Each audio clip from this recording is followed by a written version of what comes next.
Good morning. In this video, I just ask some questions. First of all, this week the WHO had their meeting about a very dangerous treaty. There was a lot of resistance in the last years against it. The first started in Austria. I will put some links in. Also, the interview with Andrew Blinken about it, and the treaty actually forces the full power over people's health around the world from each member country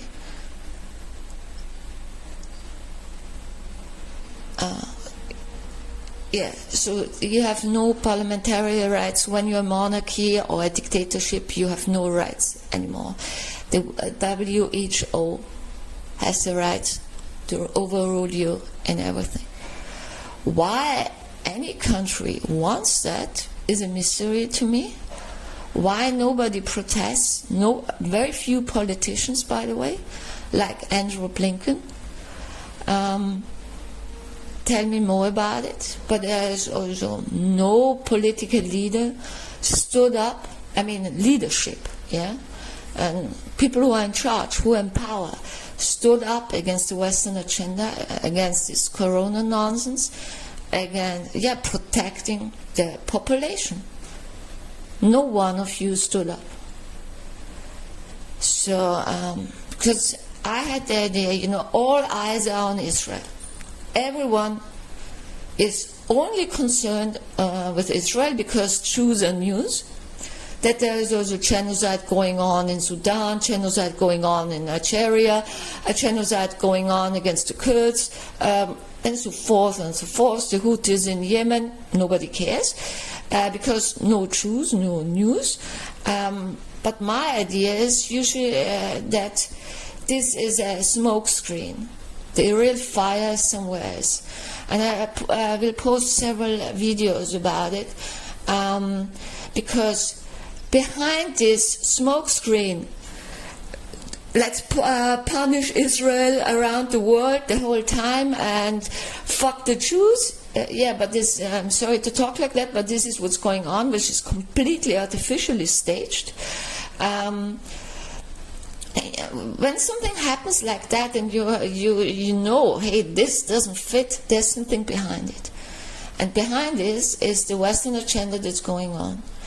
So people are completely sidetracked, and I admit it, even I was sidetracked, and that means something. That means something. So, what is happening is actually to sidetrack the whole world,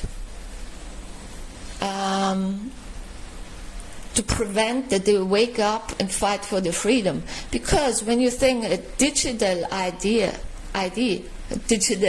and digital money has anything to do with freedom, or your freedom of speech, or freedom of expression, or the freedom to live your own life, then you're wrong. Again and again, I tell you, this has to do with the Western agenda or transhumanistic agenda. Read the book, The Great Reset. Go into that. Listen to interviews by Yuval Noah Harari, Klaus Schwab. Listen to these people. They tell you exactly. Also Bill Gates. When you think mRNA technology for medicine has anything to do with your health, then you don't know anything about microbiology. Study, get educated. You want your genetic code in your own nucleus, or nucleus in your own cells, destroyed? Tell me more about your idea about health. And you also don't know how it is manipulated. Nobody knows, by the way. This is not science. This is not science. Now they come up with the next slide. Oh, we have a bird flu. We have a bird flu. What the fuck? Are you too stupid? There is no bird flu. There is no coronavirus. The only people I've ever met who had corona were the people who believed in it. I never had corona. Never in my life. I didn't get any jabs. I didn't wear any masks. I hugged people. I kissed people. I never complied to any measurements. I never had corona because you can't have what doesn't exist. It's a mean to destroy humanity. It's a mean to destroy humanity. And Bill Gates, wherever you look, he's behind it. The destruction of agriculture, the big farm, the media, everywhere you look, Bill Gates' name pops up everywhere. And also Soros. These are the most famous ones. I think we don't know everything. Also, I don't know everything. This is the reason why they locked up Julian Assange. I'm convinced of that. And the connection to Islamism is obvious. It's to destroy civilized countries and also the Middle East. And there's always a connection. There's always a connection. Everywhere you go, look, CCP, which is the Chinese Communist Party, also pops up. CCP and Iran. CCP, WHO, CCP, and American campus uprisings. CCP, wherever you go. CCP, the Chinese and the Russians were involved in, it was last August or September, I can't remember anymore, where they brought Saudi Arabia and the UAE around to be friends again with Iran. Who wants that? I don't want that. And even then, I had no clue what would happen 7th of October or anything. I had no clue about it. Nobody expected it.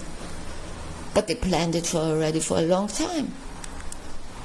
And I said, I just felt uneasy. You know, Saudi Arabia was on a wonderful way. Where are they now? Sitting and talking with Bashar al-Assad, which is just a proxy of Iran. That means CCP and Russia. And when you think, this is a speculation of mine, yeah? But my first instinct, 2022,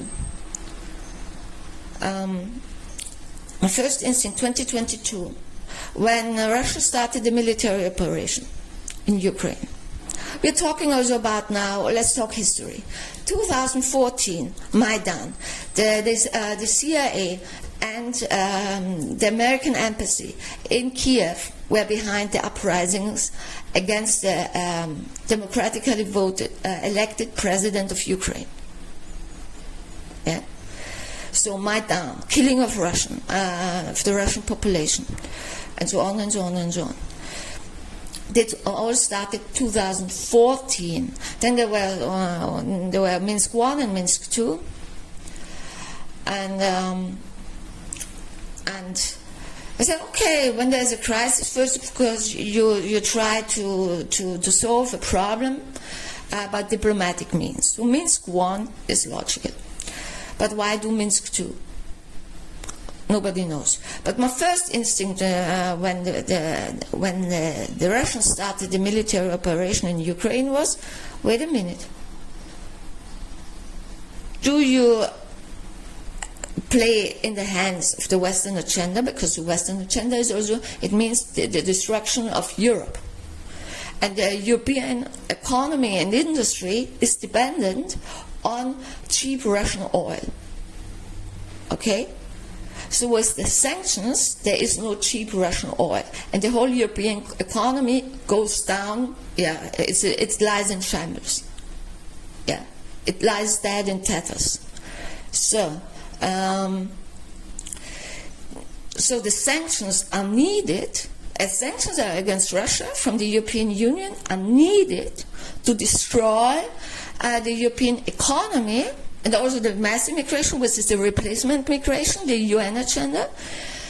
And this is also, and then you can ask, yeah, but why does Russia play in the hands of the Western agenda? And why do they prolong the war? Because they could have finished the military operation, finished Ukraine within 6 months. Now we have the second year. It's emptying also Ukraine. The most Ukrainians, by the way, live in Russia and not in the West. And now again, you see the Chinese. So they always claim there is a bloc: Russia, China, and their proxies, and there's a bloc: the U.S. and its proxies. Okay. But when you look at it now, it seems like they work on the same side, because both of them side with the Islamists, and it doesn't make any sense. And you also shouldn't forget, you know, the most people here will have believed this lie that Corona is bad, Corona, COVID-19, all bullshit, started in Wuhan. This is not so, by the way, because you can't start something which doesn't exist. And I will talk, maybe I will make a video about viruses, but maybe not, because the widest spread religion in the world is the belief in viruses. But I can't help anybody with that. So the Wuhan was the first city where they switched on 5G. 5G is developed as a military weapon. It was developed as a weapon for the US military. This is not a harmless thing, and there are books and books about the connection between illnesses, also in wildlife, also in trees, and the dying of animals. The smaller the body, the faster they die, especially with 5G. That's why we have the extinction of insects, and insects are crucial for our nature, but also for our agriculture. If you like them or not, it doesn't matter, but they're important members of the ecosystem. So switch off 5G, switch on 5G, and you have no insects anymore. Got it? Good. 5G is, one book is, it's called The Invisible Rainbow,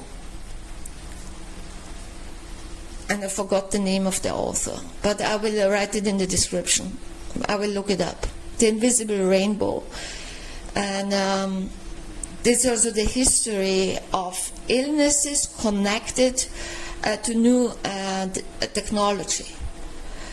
First, it was, of course, in the 19th century, electricity, and then with other nonsense like all these G's, 1G, 3G, 4G, and now we have 5G.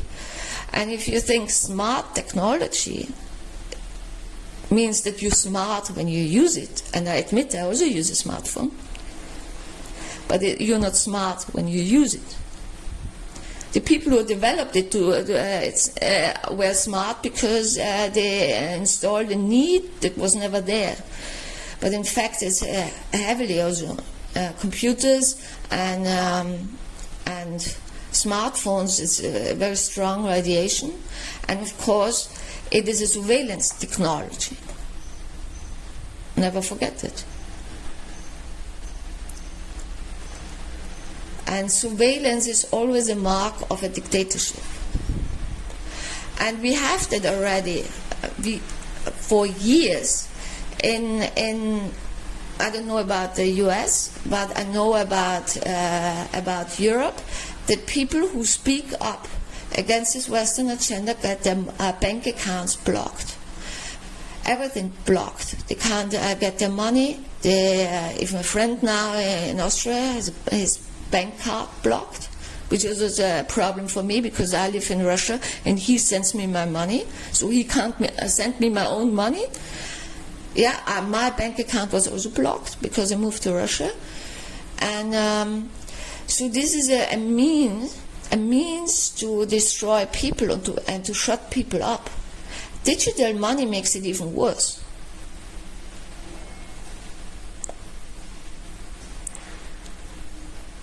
And you shouldn't forget, and I also remind you, never forget it.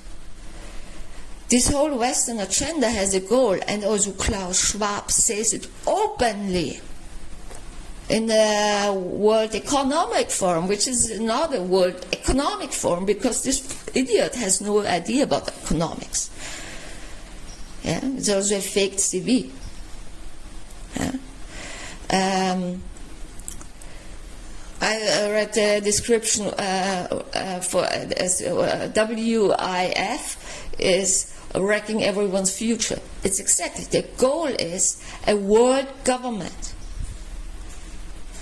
a world currency, no independent countries anymore.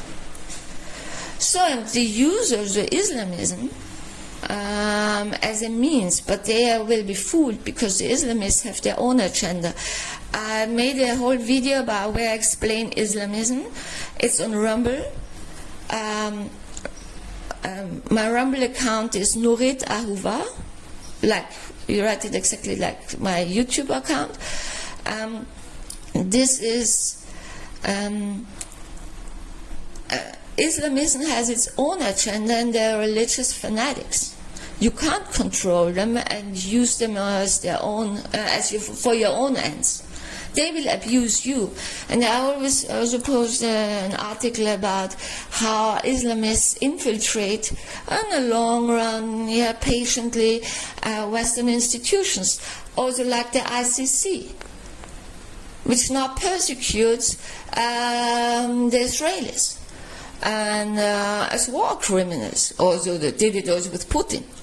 And by the way, the ICC has no control. Nobody controls these people. It's also interesting. The same counts true for the WHO. And the WHO also has, the members have diplomatic immunity. Interesting. And by the way, I will also post articles who the boss of the WHO is. He is an Ethiopian terrorist, a member of the terror organization Tigray. And he's responsible, when he was in government in Ethiopia, he was responsible for the death, massacres on thousands and thousands of Ethiopians. This is the guy you want in charge over you? Just asking. Yeah.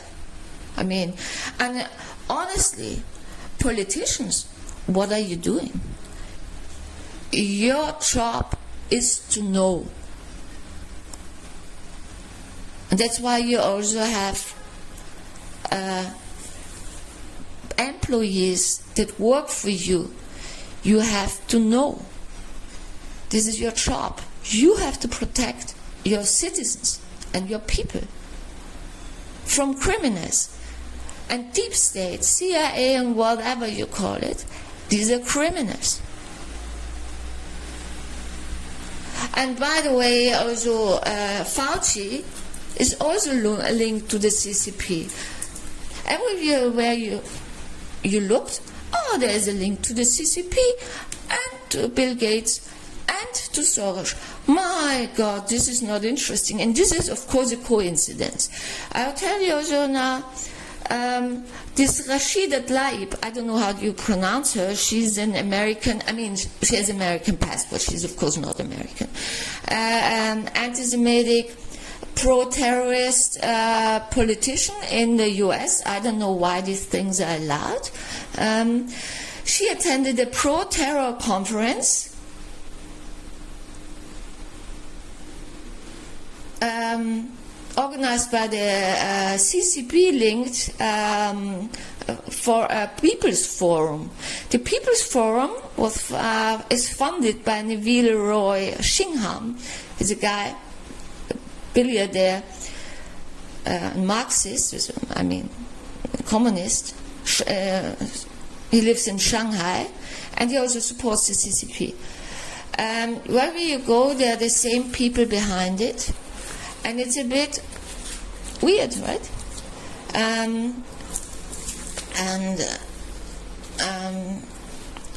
Everywhere you go, in the last video I was not sure about the tunnels from Rafah to Egypt. Now I have the confirmation. There are tunnels from Egypt to Rafah. Rafah to Egypt.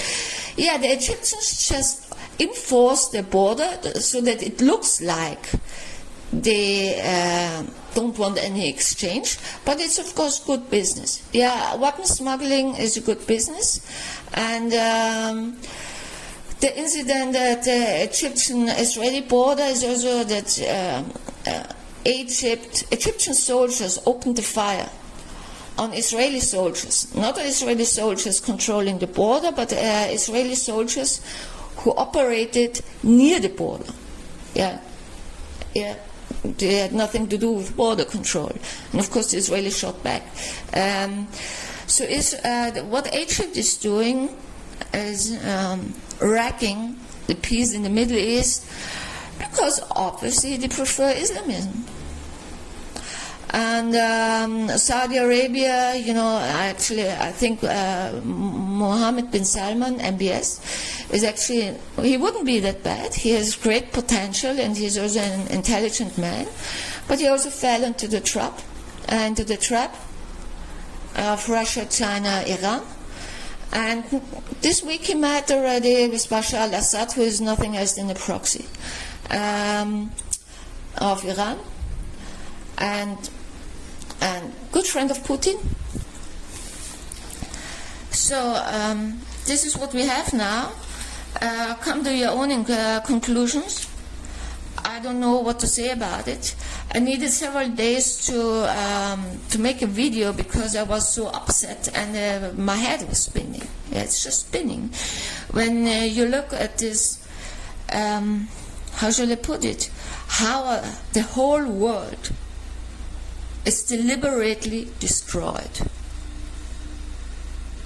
And I'm convinced Israel and the Jewish people are abused as a smokescreen to sidetrack the minority of the human people, of us humans. And because everyone is, you're so focused on Israel and the poor cousins, it's Hollywood on edge. And I see also no moral or ethical compass anymore in the world. This is all I have to say for the moment.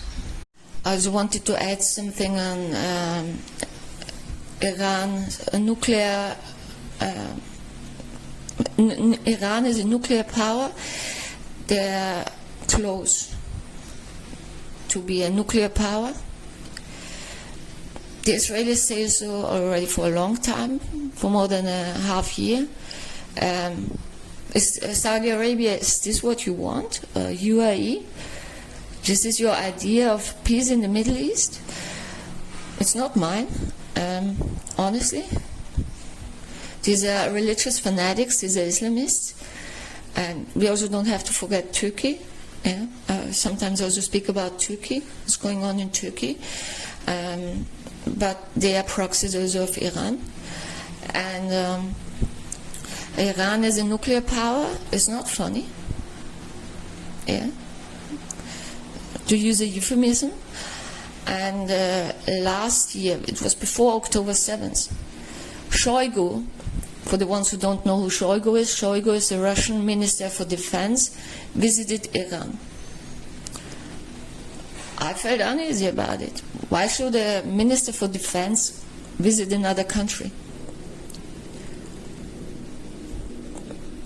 There's only one reason, and this is development of weapons, weapons exchange technology. And you never forget, Russia is the biggest nuclear power in the world, and is the only country with hypersonic weapons. Don't forget that. You want Iran to have hypersonic weapons and become a nuclear power? I'm just asking. A PS, I didn't say anything till now about this incident where a Hamas truck with weapons exploded, and everyone, of course, believed the lie that the bad Israelis burned down Gazans.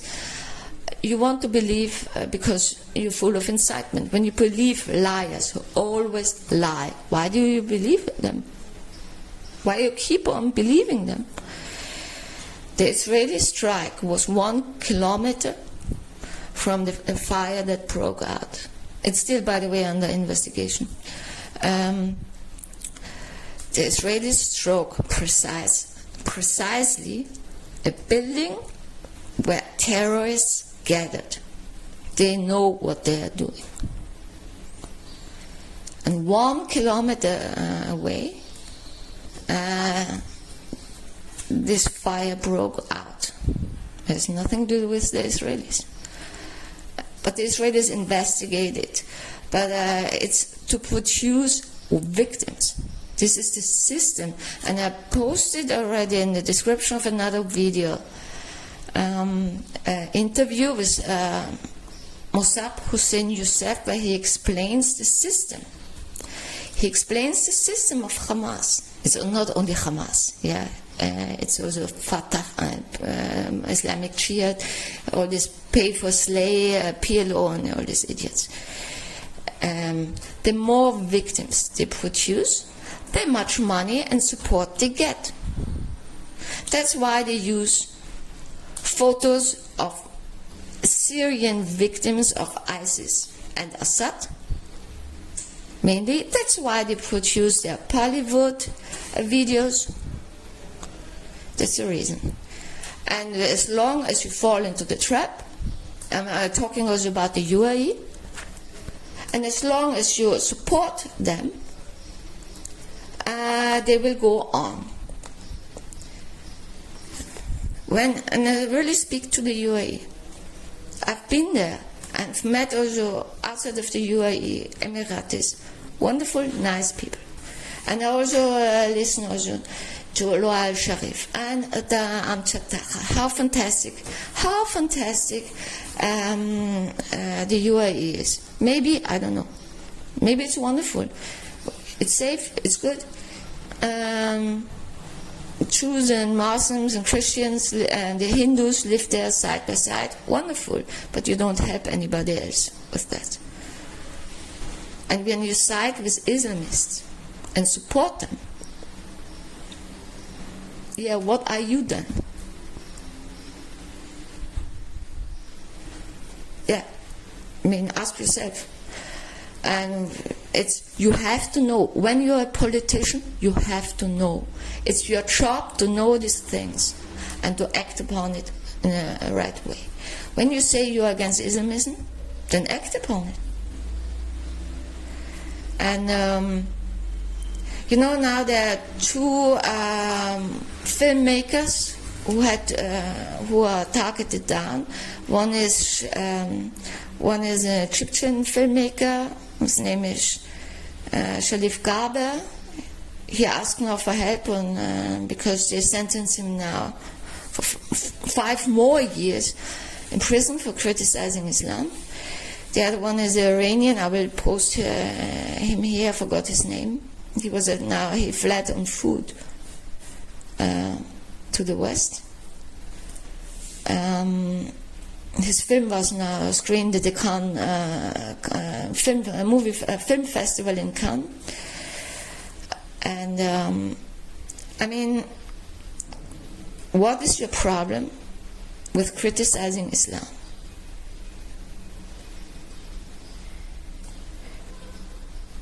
Criticizing Islam has a good reason. Look at your history and look what is going on. We all know that not all Muslims act upon it. But you can't deny, and this is what Loyal Sharif admitted on Twitter, you can't deny that it's not written in the Quran.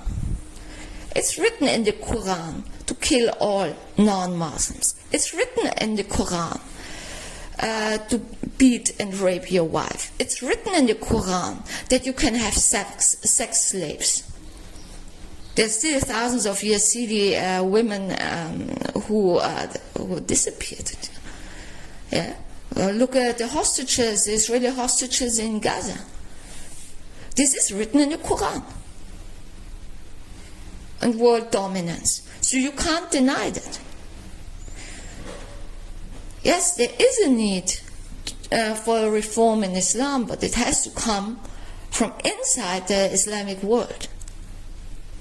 And criticism must be allowed, otherwise you don't develop. And otherwise you are also not compatible with the majority of the world. Because the majority of the world are non-Muslims. And we have the right to be what we are. We don't need your permission. And if Islam doesn't understand that, there's a problem. And the most Muslims are violent. And if they're not violent by killing other people or raping them, they're violent in speech. And it has, being not allowed to criticize Islam is just ridiculous, because it's a sign of weakness. Then you're actually not sure about it, that it's really the right thing. Just saying. And people, even Muslims, are hunted down just because they use their own brains and say, this is not correct, what's going on. And also Loyal Sharif said, we need a reform. We need a reform in Islam that we teach that. And by the way, I know somebody who does that already. He teaches a liberal interpretation of the Quran to imams and to sheikhs. He's a Sufi sheikh. For Sunni Muslims who listen maybe to it, and the word sheikh in Sufism is the Sufi equivalent of imam. It's not a title like in the UAE or in Saudi Arabia. And it exists already. There are people who do that. But nobody listens to them.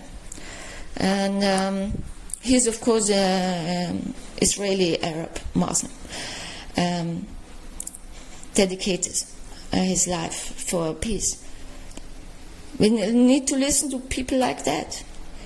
But the first step is, also in the UAE, is freedom of speech and the right to criticize Islam. Otherwise you can't develop. Otherwise you don't change. And the UAE actually could be the starting point for this reform. But if we don't, if you in the Islamic world are not willing to reform Islam so that it is compatible, so that your members, the members of your religion, are not compatible to live with others, then this horror and this terror goes on and on and on. And we will all die of it. That's all I have to say. Good day.